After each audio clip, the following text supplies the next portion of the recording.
Katanya mau ini apa? Aku tunggu sih udah upload apa belum aku coba nanti. Jadi pergerakannya sudah mulai kebangetan kan. Akhirnya kemarin Pak dosen itu berani mengatakan Syarif Hamid gitu kan Ya, mengenai Ya, itu tadi si Demang Leman itu sudah nggak bisa dibantah lagi karena kan datanya ori langsung dari Belanda dan Jerman kan gitu. iya. Cuma kalau menghadapi Mukibin, mereka dikasih bukti seterang apapun, mereka pasti mengelakkan gitu. Nah, pertanyaan gini, kenapa dulu-dulu enggak gitu? Akhirnya apa akademisi Unlam ini, apa Banjarmasin ini, akhirnya kan gerah juga kan? Mereka sudah sejak 1864 kan dimaafkan kan kalau itu ditutupi apa udah biar nggak jadi polemik kan berkepanjangan Iya. mengenai keluarga apa namanya Sarif Ali ini kan gitu. Kok sekarang makin berusaha mengframing Martapura sekumpul kan gitu. Masuk masuk Iya, iya. masuk masuk masuk masuk gitu langsung kan. Akhirnya diblokir, langsung diblokir Ini ini. di belakang nih Ini langsung momotnya blokir, siapa? Bang. Komentar, komentar, komentar. Cyril diblokir Cyril. Cyril blokir Cyril. Sudah. Total aja, blok total aja. Blokir aja. Total. Dia lanjut Kang Budi. ya. Jadi akhirnya berbicara gitu. Berbicaralah apa akademisi Unlam Universitas Lampung Mangkurat ini. Jadi memang udah keterlaluan Mbak Alawi di sana kan sudah lama masyarakat Banjar orang di Banjar itu ini ya berjuang. Akhirnya dibongkar juga bagaimana yang datang ke Kalsel itu untuk menggempur perlawanan Sultan-Sultan Banjar yang melawan Belanda ini ya dari Jawa, dari Madura gitu. Gitu. Jadi ya terang-terangan sudah dibuka-buka sekarang gitu. Udah mulai mulai terbuka gitu. Nah, informasi kedua mengenai Mahdi Rojai. Kemarin aku tanya teman-teman di KUM. Jadi Mahdi Rojai yang kemarin membela Mbak Alawing itu kan tinggal di kota KUM namanya. Nah, berita mengenai Mbak Alaweng yang meminta bantuan Sadah di Iran itu sudah terdengar oleh atasan pertahanan gitu. Sebenarnya sejak tahun 2016 itu sudah diamati pergerakannya oleh almarhum Dubes Octaviano. Itu sudah diamati. Cuma era-era itu mereka kan nggak bisa bergerak karena 2016 itu mereka sibuk menghadapi ISIS, ISIL dan lain-lain kan gitu. Nah, tetapi prediksi itu sudah ada bahwasannya mereka membuat apa ya, membuat rencana kan gitu, membuat rencana maka meledaknya beberapa tahun ini kan. Nah, ada satu nama yang sekarang bermukim di kota Qum Iran sana, namanya adalah Ali Shahab, Habib Ali Shahab di sana gitu. Sebenarnya dari Nakobah Iran itu kalau diperiksa batal gitu. Tetapi kenapa Mahdi Rojai? Jadi Mahdi Rojai itu adalah muridnya Mullah Arosi namanya, Mullah Arosi yang mentaskik Sajaratul Mubarakah itu nah. Itu cuma itu kan Iya, iya. dipelintir lagi kan oleh si Rumailen itu. Nah, apa kepentingan Mahdi Rojai mencari massa? Karena di Indonesia kan gagal. Jadi ketika ada di Syria, ini kan lagi KO nih. Jadi Iran itu punya kepentingan internasional, kepentingan global ya untuk proxy namanya. Maka mereka memperkuat basis ideologi mereka di Yaman Utara, di Houthi, di Lebanon, terus di mana di Syria. Sementara Hasan Nasrullah itu kan sudah wafat kan, digempur oleh Israel kan. Terus Bashar Assad di Syria juga tumbang juga kan. Akhirnya Hizbullah yang di Syria maupun Lebanon nggak bisa bergerak kan gitu.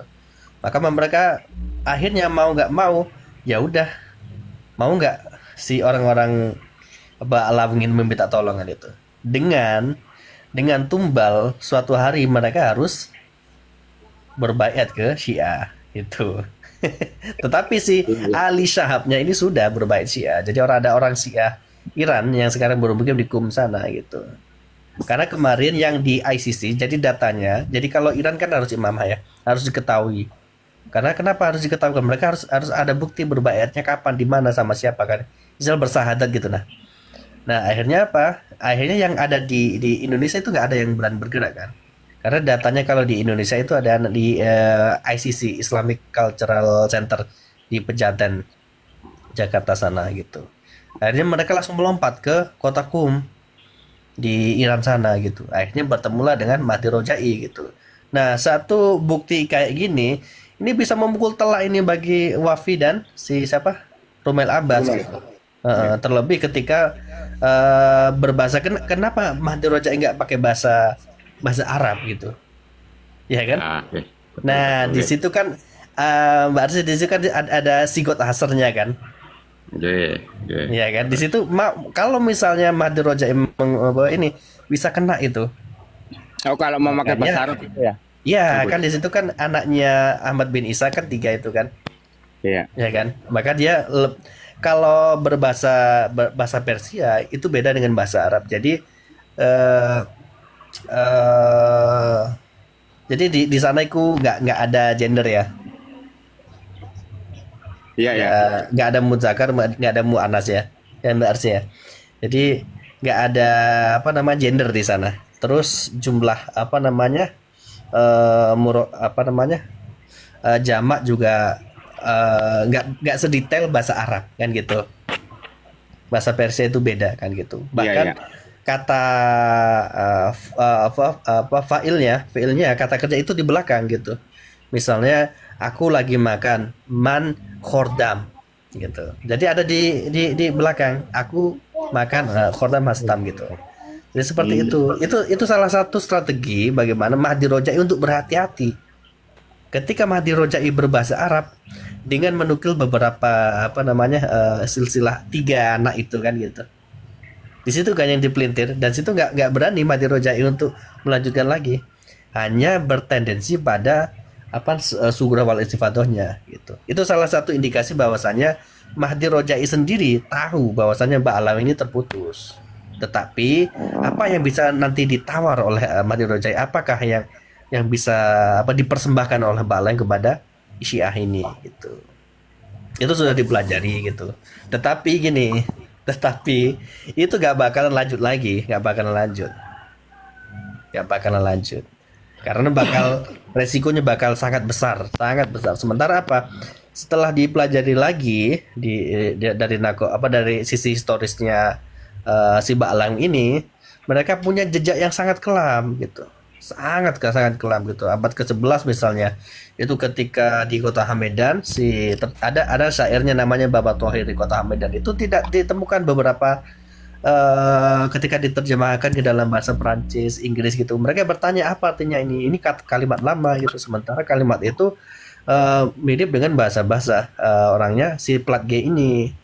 Nah, pada tahun 1948 sampai 1953, jadi 48 kan berdirinya Israel itu kan. Ujung-ujung mereka berbondong-bondong mendapatkan suaka untuk menjadi warga negara Israel dari daerah namanya Erbil, Mosul sana, itu nggak jauh dari Hamedan gitu. Artinya di Iran sini harus hati-hati. Kelakuan mereka dari dulu kayak gitu, selalu memanfaatkan gitu. Tetapi apa sih benefit ketika Mahdi Rojai membantu si Ba'lang ini? Itu tadi, untuk masa-masa yang bisa mereka jadikan karena tahu kan Ba'lang ini kan aktif di media sosial kan gitu. Banyak misalnya kalangan akademisi mereka dari keluarga Al-Atos kan gitu. Mereka tahu Al-Atos itu siapa.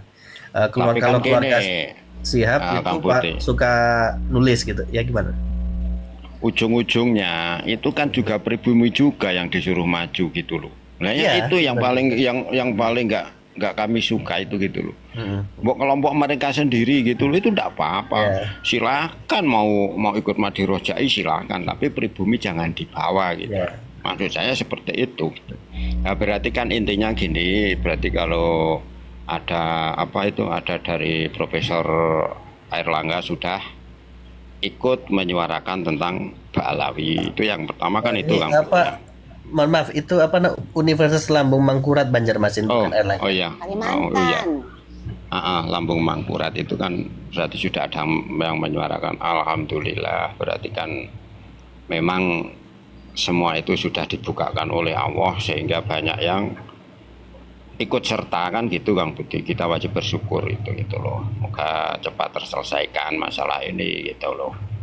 Tuh yang kedua, Madi Rojai menurut berita yang jenengan terima itu sudah nggak ikut campur dalam masalah Ba'alawi. Intinya kan gitu kan Kang Budi. Kalau ada yang salah dikoreksi nggak apa-apa. Iya. Monggo. Tinggal ini aja, tinggal ya. Ya lanjutkan. Ya, intinya gitu. Setelah sudah terbaca kemarin, akhirnya di pihak Dan nggak ada follow up lagi. Nggak ada follow up. Jadi sekarang nasibnya si Habib Ali Shahab ini terkatung-katung di KUM. Ini gara-gara dosanya si Rumail Abbas ini.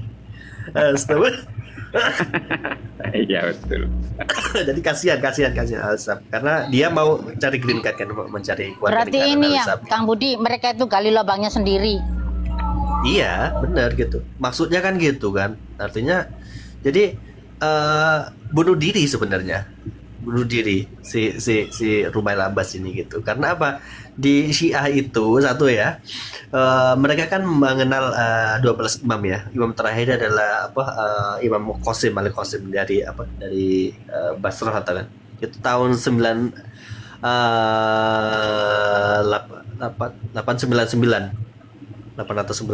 gitu. Jadi era-eranya tersitu. Dan ternyata kita tahu Ba'alawi yang muncul dari Ali As-Sakran itu kan abad ke-9 kan. Jadi setelah nggak ada imam Syiah itu, mereka berani muncul gitu. Semua kebongkar semua gitu akhirnya. Kebongkar kan. Terlebih si Husain itu kan di makamnya di Nisabur gitu. Nisabur dekat dengan salah satu imam besar di mana di sana juga ada di Tus, kota Tus. Nisabur itu tidak jauh dari kota Qum juga, sekitar 200 km lah gitu. Nisabur. Ini Roy yang anaknya itu yang di Roy itu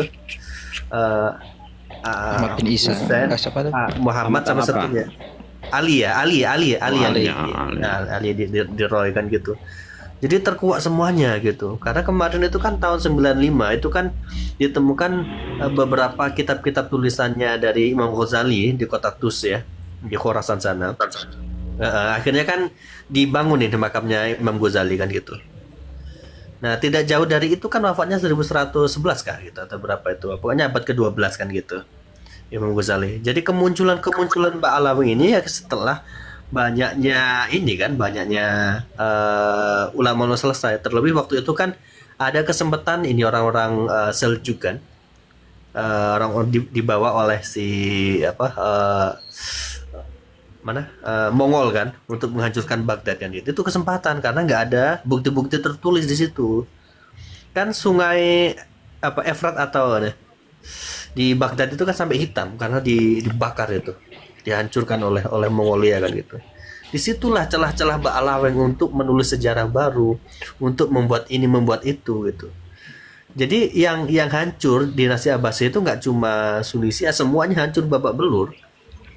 Nah, ketika terputus beberapa keilmuan, terputus beberapa guru, akhirnya muncullah sih Ba'alawi ini. Tetapi ketika kalau mereka muncul di daerah Irak atau di daerah Persia, itu nggak bakal bisa. Karena di daerah Irak dan Persia terutama itu ada family. Jadi kalau kita ngisi form itu harus ada familinya apa gitu. Nama marganya keluarganya gitu. Itu dari imamah sudah ada memang orang Rusia harus itu. Bahkan dijadikan ini kan administrasi nasional mereka kan gitu. Makanya mereka bergeraklah ke Kang Budi, ya? Kira-kira Ba'alawi ada hubungannya nggak sama dinasti Fatimiyah? Aku nggak begitu paham ya. Tetapi ketika ada Dr. Sugeng kemarin kan 5 atau 6 hari yang lalu kan upload itu pergerakan plat G itu. Itu ternyata mereka sempat bermukim di wilayah Erbil itu, Mosul. Wilayah Yahudi di sana. Kita tunggu aja bukunya Kiai Ja'far selesai, Nah, baru kita tahu tentang itu teman-teman. Sesungguhnya Fatimiyah ini lebih dekat ke ininya Mongolia sih kan gitu. Toh terlebih waktu itu kan akhirnya si Hulagu Khan atau siapa kan akhirnya ini kan menjadi Muslim kan. Ya, soalnya perilakunya itu sama. Jadi kan Fatimiyah itu kan dulu di Mesir kan mulanya dari kelompok-kelompok agama kecil yang mengaku sebagai Julia Rasulullah. Tapi kan sebenarnya kan masa Abbasiyah itu kan nggak mengakuinya gitu, mengingkarinya gitu sebenarnya gitu. Iya. Dan si Fatimah sendiri itu dihajar oleh Syiah Persia juga. Jadi aneh itu ngakunya mereka kan Syiah, tapi di Persia sendiri itu nggak cocok juga kan gitu. Jadi ya, memang terbagi juga lebih dekat ini buatan mereka gitu, lebih ke arah ke Yahudengan gitu dah. Gitu. Jadi itu benar-benar politik gitu. Karena gini, kemarin aku tanya ke teman-teman yang yang masih Syiah di sana. Kenapa kalian nggak begitu aktif lagi gitu? Karena mereka juga menyadari bahwasannya kemunculan Syiah itu gara-gara politik gitu. Maka kalau makin berlebar maka setelah itu kan agama ini kan jadikan komoditas politik kan. Gitu. Seperti munculnya si Ba'alam ini itu kan sebuah komoditas juga. Mencari massa untuk memperbodoh masyarakat di Indonesia. Ujung-ujungnya apa? Lemah ininya kan ke intelektualnya kan lemah. Tujuannya merusak intelektual. Malik. Ya. Tapi kalau di Iran ini imamiyahnya masih dinasti nggak? Apanya? Imamiyahnya, pemimpin imamnya nih Khomeini ya, yang sekarang ya? Oh, nggak di sana nggak ada dinasti. Di sana Eh, berdasarkan ke yang jadi imam harus hanya pengen semprotan nanti. Said Sarif. Hanya ini pengen semprotan nanti. Kalau si imamah harus ini Dzurriyyah Rasul kan. Sama masih nyemprot no. Dengan cirinya mereka Iki ngapa iki pengen semprotan nanti kemang. cirinya mereka kan disebut mullah ya. Mullah itu apa syekhnya di sana. Itu yang memakai sorban hitam. Nah, itu berarti Sayyid Sarif gitu. Jadi iki lho pokoke gini Ibu. Gitu. Jadi syaratnya harus mereka bersorban hitam untuk menjadi imam besar. Bentar lagi kan sudah waktunya kan, sudah mulai tua kan si Khomeini ini kan. Muka batok iki. Yang melanjutkan pun kayaknya bukan anaknya gitu. Sama lah kalau di pesantren di Jawa Timur itu kan berdasarkan keilmuan kan. Misalnya ayahnya Hadratus Hasyim Asy'ari, Kiai Asy'ari itu kan menantu dari Kiai Utsman kan. Gitu. Begitu juga dengan siapa pendiri Lirboyo itu Kiai Rahmanan. Nah, itu kan datang dari Salatiga atau mana Magelang kan, Magelang gitu. Ya. Jadi berdasarkan keilmuan. Begitu juga dengan di Syiah itu berdasarkan keilmuannya juga. Nah, tugas dari Ba'alaweng ini adalah merusak keilmuan gitu. Jadi begitu ya. Jadi gini ya, Kang Budi. Jadi Fatimiyah sendiri berlawanan dengan Syiah yang di Iran itu ya. Iya, mereka berperang gitu. Sama halnya kalau kita melihat antara misalnya perang antara mana ya? Turki dengan ini wilayah lupa yang sekarang jadi Azerbaijan gitu dah. Suku Kurdi. Bukan. Dahulu gitu. Banyak pertempuran. Atau misalnya dulu perang Irak-Iran gitu, itu kan politik kan gitu. Iya. Kalau urusan perang kan beda sekali. Nah, tetapi yang ada di yang disebut Fatimiyah itu justru nggak ada hubungan sama sekali dengan mullah kan disebut mullah kan gitu. Itu nggak ada gitu. Iya, maka dari dulu memang Fatimiyah ini kan memang sudah banyak yang mengingkari tentang ketersambungannya itu kan. Jadi emang nih orang nih manusia dari mana kita nggak ngerti ya gitu. Soalnya haplogrupnya kan G ya. Iya. Karena Fatimiyun kan dari nama Fatimah kan hingga akhirnya menjadi salah satu universitas tertua namanya Al-Azhar itu dari kata Fatimatuz Zahra atau sebenarnya. Itu. Ya sedangkan pemimpin Tapi pertama si apa iya. Ubaidah Al-Mahdi ini kan juga dia kan punya darah Yahudi kan? Ya, ya. Pertanyaan kan gini, ketika mereka dinasti Fatimiyah itu memang eksis dan itu bermazhab Syiah, buktinya sekarang nggak ada turunannya. Itulah. Itu harus ini telak ya. Kalau mereka dulu eksis, bahwasanya dulu leluhurmu adalah dari Fatimiyah, kan ini ada pohon asapnya, ya kan? Baik secara mubasar atau musajar kan gitu. Iya kan? Jadi Kan nggak kesimpulannya ada. begini. Jadi kesimpulannya begini. Seandainya kata dia Syiah ini Balawi, Syiahnya Syiah palsu gitu. Iya, mereka sih saya model-model cari suaka politik aja gitu. Iya. Sama yang mereka lakukan terhadap nakobah yang ada di KUM itu, di Iran itu. Sama persis sudah. Ya, makanya sebenarnya akidahnya juga sebenarnya agak melenceng dari akidah Syiah yang sebenarnya kan. Ya, ini sebenarnya sudah mulai arah sesat gitu. Cuma ini Arah pesan sesat, dari ini ada dapat pesan dari apa ada PWNU Kaltim kemarin kan kita ngobrol ya. Ini sudah mulai digeret-geret masuk mengenai Wahabi, mengenai Syiah gitu. Nah, kemarin Kiai Mukhlasin berapa titip salam, jangan sampai ini ya, ikut-ikutan apa namanya, jadi sampai ke takfiri ya. Itu kafir kan gitu. Bagaimanapun kan si Ba'alawi ini kan sesat kan gitu. Iya.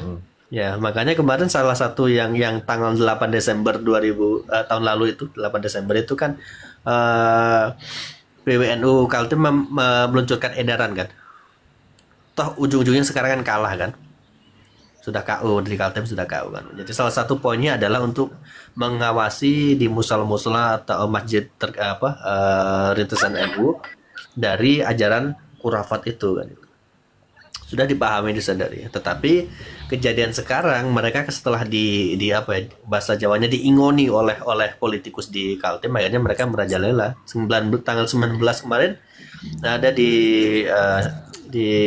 Pondok Pesantren Kilo 19 itu mendatangkan Mbak Laweng langsung diimpor dari Tarim sana, didanai oleh pengusaha-pengusaha Kaltim. Sampai ambil mantu Hapsi Lumajang gitu. Jadi ya sudah pertarungan di Kaltim sangat keras. Makanya dari situ di Universitas Lambung Mangkurat Banjarmasin pun akan bicara gitu. Karena pergerakan mereka di Martapura di Sekumpul makin masif gitu. Ini terjadi kenapa? Terjadi karena di Jawa makin susah lahan duit mereka kan. Di Jawa masyarakat jumlah masyarakat sangat banyak, padat, dan mulai banyak yang sadar. Kang Budi, yang saya lihat itu banyak yang didatangkan langsung dari Tarim, maksudnya dari sana, dari Yaman langsung dibawa ke sini, ke Indo gitu loh. Iya, langsung diimpor. Dinikahkan tambah sangat percaya, pribumi kan gitu. Akhirnya ya beranak pinak di sini lagi. Iya itu. Oh ya, salah satu ini kemarin aku kaget juga. Aku bilang juga bahwasanya salah satu ajaran Ba'alam yang mirip Yahudi, dan ini sama seperti marga Yahudi yang di Iran itu Benyamin ya. Nah, marga Benyamin itu beberapa mereka yang masih kolot itu melarang anak-anak Benyamin wanita menikah dengan non Benyamin. Itu terjadi. Jadi sama. si Ba'alam kan gitu. Saripeng ini haram kan gitu kan. Nah, sementara di Iran sendiri, Syiah sendiri di sana itu nggak ada fikih kayak gitu, nggak ada. Ya udah, anak putrinya siapa ya udah dia bebas nikah dengan siapa. Yang penting kan ilmunya, yang penting tanggung jawab kan gitu. Jadi kan makin jelas gamblang kan gitu. Bahwasanya ajaran-ajaran Ba'alam ini makin kelihatan kalau ajarannya menyimpang kan gitu. Itu ajaran dari mana kan gitu. Ternyata ajaran itu banyak dilakukan oleh orang-orang Askenazi gitu. Jadi perlahan sudah mulai terkuat. Tinggal bagaimana upaya kita yang sangat berat ini untuk menyadarkan yang sudah terlanjur cinta kan gitu. Masalahnya kan di rasa cinta gitu. Iya, betul. Sudah cinta gimana? Itu susah. Meskipun disakiti pun bilangnya saya sih Kang Budi, saya berkatanya dari zaman dinasti Fatimiyah aja lah, dari kelompok-kelompok kecil mulai mendoktrin bahwa dia adalah juriah Rasul, begini, sampai berkuasa, akhirnya dia menggulingkan pemerintahan yang ada gitu kan. Yeah. Nah, sekarang kalau kita lihat mereka kan punya manuver-manuver politik gitu, yang kadang-kadang orang awam di bawah ini